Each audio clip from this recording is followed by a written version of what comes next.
Welcome back, my dear students. In continuation of the study of steam formation, we will study the steam formation with the help of the graph, that is TH graph. T means temperature and H means enthalpy here. So now I will draw a graph here. So this graph may starts with initial stage, whatever it may be. Vertical axis, it is in terms of the temperature here now. That the horizontal, that axis is there, it is in terms of enthalpy H here. Here. So to start this steam formation for this graph, TH graph, any starting point we can take here now. For example, we can take the ice, starting from the ice having a minus 5 degree centigrade. How this one? If it is a 0 degree centigrade here now, so it is minus 0 degree centigrade. Minus means what? Here it is a minus 5 degree centigrade here. Also we can start with 0 degree centigrade ice, also possible. And also we can start with some about 20 degree centigrade water, liquid water. So in which point we are starting, accordingly we are drawing the graph. For example, if I start the graph from the minus 5 degree centigrade ice, solid here.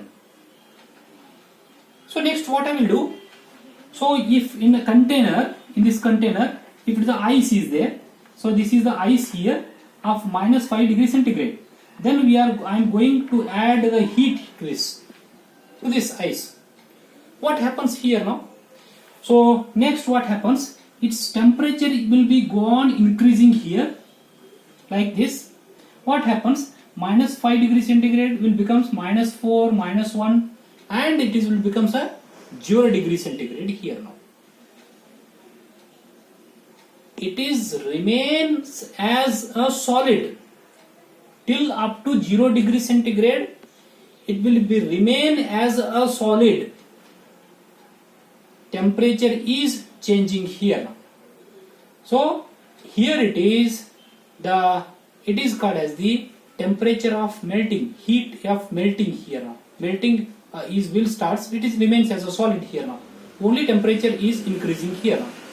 Then once it will reaches the 0 degree centigrade here now, again if we add the heat, what happens? The solid will starts converting into a liquid. Then that is converting from the solid to liquid, means ice to the liquid water. When we are go on adding the heat, then that process is called as the melting process. During that process, temperature will be remains constant, T is equal to C here.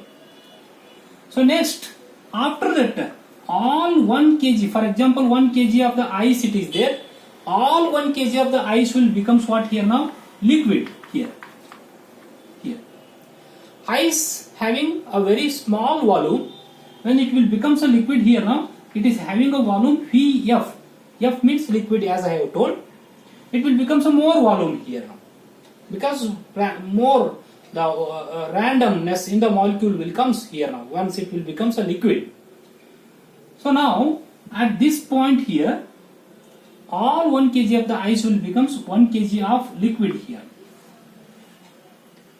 Then all will becomes a liquid. Again if we are go on adding the heat Q, again if we are go on adding the heat to this, then what happens?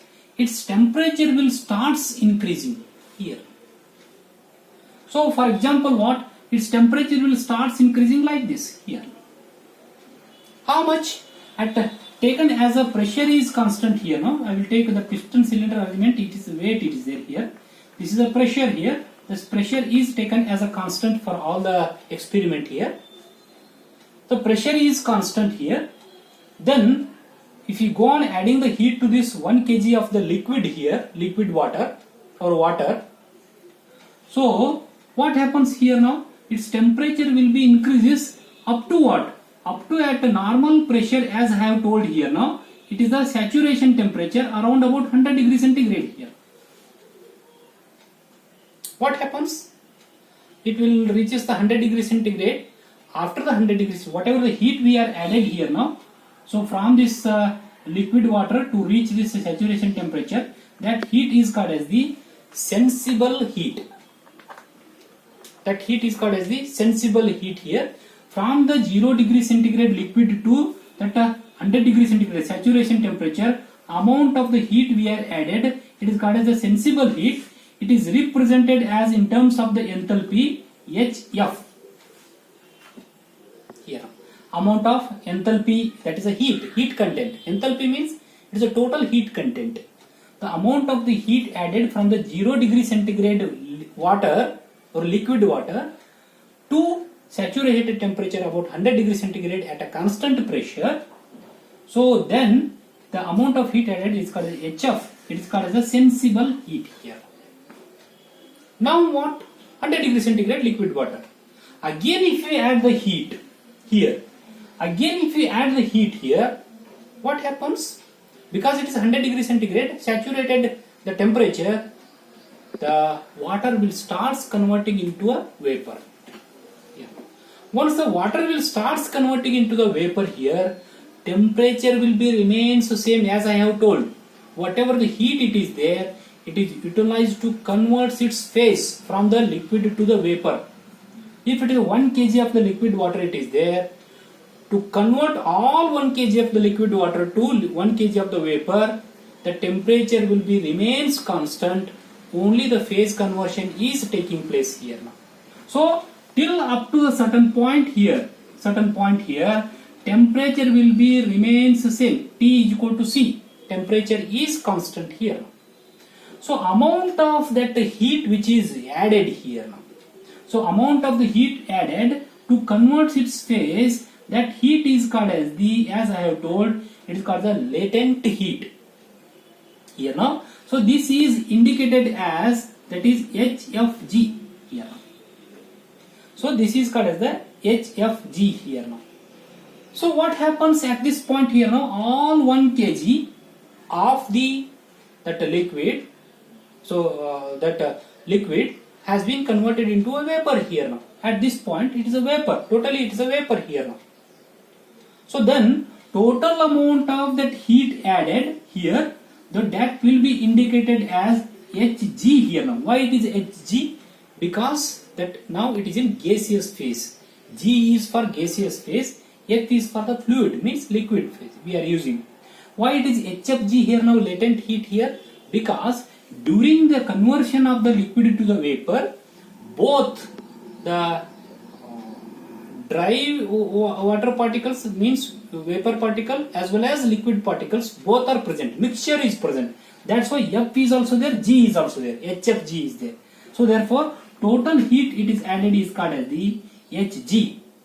Hg is a heat which is added to convert from where to where?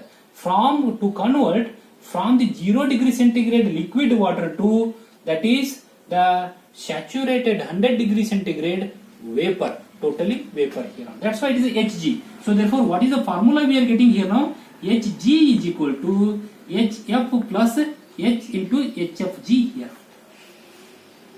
This is the formula what we are getting here now. This is total amount of heat added, Hf plus Hfg here. So next one question will comes here now. If we want to find the heat in between these two here, in between these 2 points, somewhere if you want to find out the heat here, how much heat it is added. But in between these 2 points, that it is a mixture here. This is the mixture. Mixture means the dry vapor particles are also there, as well as the water vapor particle, liquid water vapor particles, liquid water particles are also present here now. So therefore that steam is called as the wet steam here. In between these 2 points, that steam is called as the wet steam. So how to account it? How much it is a wet? How much it is a dry? it will account where the point will comes here now. At this point, the totally dry. At this point, totally wet here now. So when it is moving in this direction here now, its dryness increases here now. When we are moving in this direction here now, its wetness will be increases here now. That's why one very important parameter we are using here now, that is called as the dryness fraction. So that is called as the dryness, that is a fraction here now. That dryness fraction is indicated as x here now. That x is equal to, it is the dryness fraction. It indicates the ratio between the that is the dry, that particles of the water, means vapor, that the mass of the vapor, totally vapor, divided by that mass of the vapor mg plus mass of the liquid water here, means total mg plus mf. Mg plus mf means it is the total mass 1 kg here now. Out of 1 kg, how much is dry, means vapor. Here it indicates what? Dryness fraction here. So it may be indicated in terms of percentage also. If you multiply it with 100 here now, it will comes in terms of percentage here. This is called as the dryness fraction. Opposite of this one is called as the wetness fraction here now. Wetness fraction means here now, it is nothing but 1 minus x. So how much dry it is there, it is removed from that 1 kg. Whatever it is left here now, that is a wet. Here it is 1 minus x here now. Also this wetness fraction, it also indicates here now, in place of mg, we are writing here now mf divided by mg plus mf here now, total mass. mf divided by mg plus mf, total mass, into 100. It is a percentage in wetness fraction. This wetness fraction also we can measure in terms of, it is called the priming here now. Priming means it is 1 minus x into 100. If you mention this wetness in terms of percentage, it is called as the priming here. Next one, what is the formula here now? What is the formula to find that the steam heat at this point, particular point here now?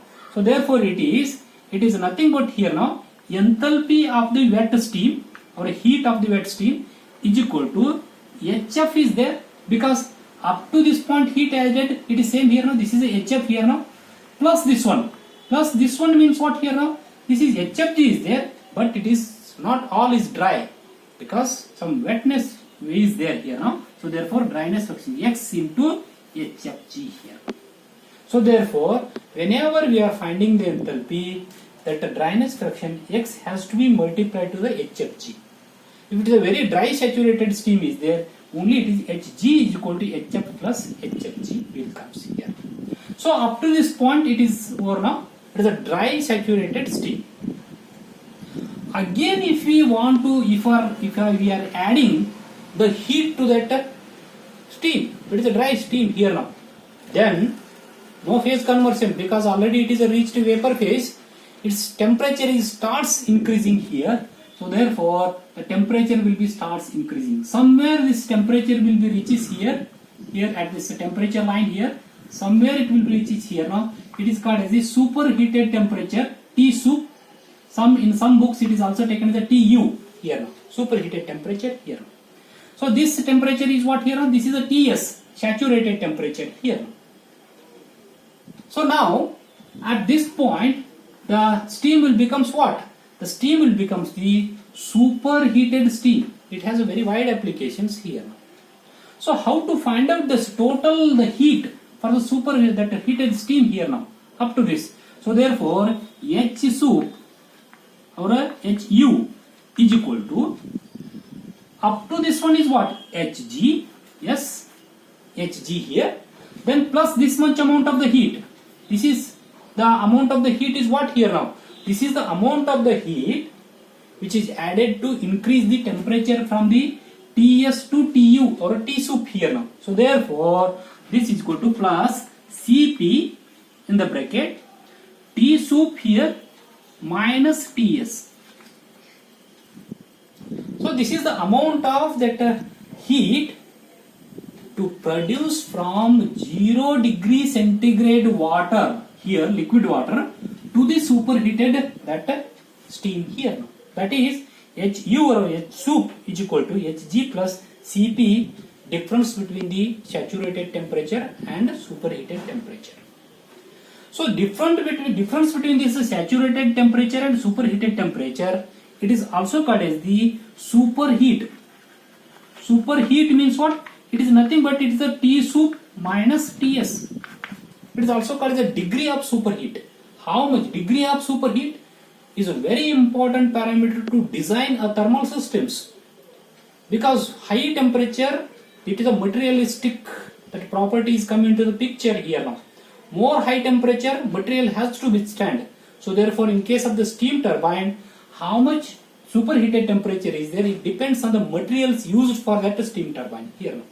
That's why this degree of superheated T soup minus Ts is a very important the parameter here in this case. So this is the formula to find out that enthalpy of the superheated that steam here now. So now I will stop here. I will continue in the next video lecture. Some more formulation used in case of the steam formation here now. We'll see in the next video lecture. Thank you. Thank you very much.